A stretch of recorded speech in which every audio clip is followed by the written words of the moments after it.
Angin slow sangat ni. Masalah angin aircon yang tak kuat. Mula-mula kita tanggalkan laci di sebelah bawah penumpang hadapan ini dulu.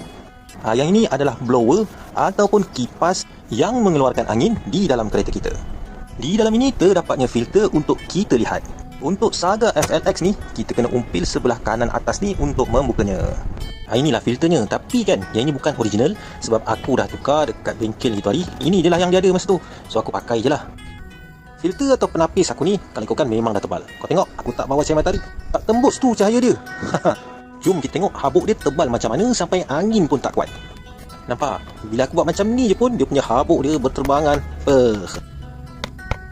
Tu dia. Sekali-sekala aku tengok balik kawasan-kawasan yang terlipat ni, ada lagi tak kotoran dia. Rasa macam dah puas ketuk, aku letak dekat bawah cahaya matahari sekali lagi. Nampak? Banyak beza tu berbanding dengan yang tadi kan. Dah halang buka, kita kenalah rajin sikit. Kita ambil kain buruk untuk membersihkan habuk.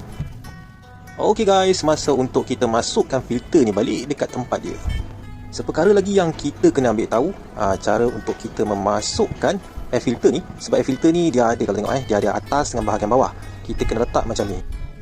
Anak panah yang tertera dekat filter tu mesti kena tunjuk ke bawah. Kita ambil balik penutup filter ni tadi dan kita pasang. Cara masuk dia macam ni. Sebelah kanan dia kita masukkan yang ada klip. Okey, jom kita test. Kau akan dapat rasakan perbezaan sebelum dan selepas. Memang terbaik.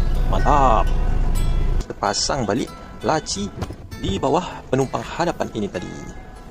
Kali ni aku nak test, kita test full dia punya speed. Oh, best.